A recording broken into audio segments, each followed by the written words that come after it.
আসসালামু আলাইকুম। যেহেতু ডিসেম্বরের ছুটিতে সবাই বাড়িতে, প্রতিদিনই কিছু না কিছু ভর্তা খাওয়া হয়, তাই আজ ভেবে নিলাম যে পেঁপে ভর্তা খাওয়া যাক।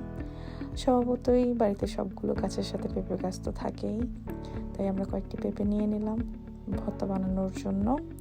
এবং পেঁপে ভর্তা খুব মজা হয় যদি সেটা আধা পাকা হয়।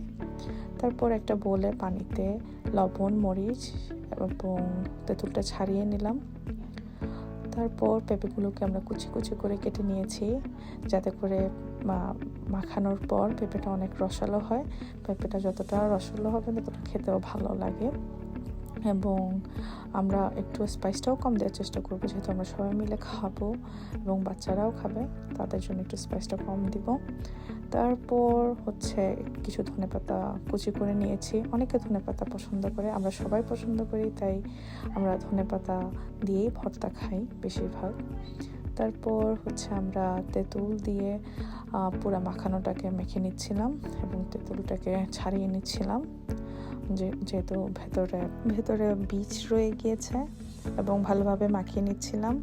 তারপর আমরা ধনেপাতা অ্যাড করে সেটাকে ভালোভাবে মাখিয়ে নিচ্ছি। So this is the final outcome. Thank you.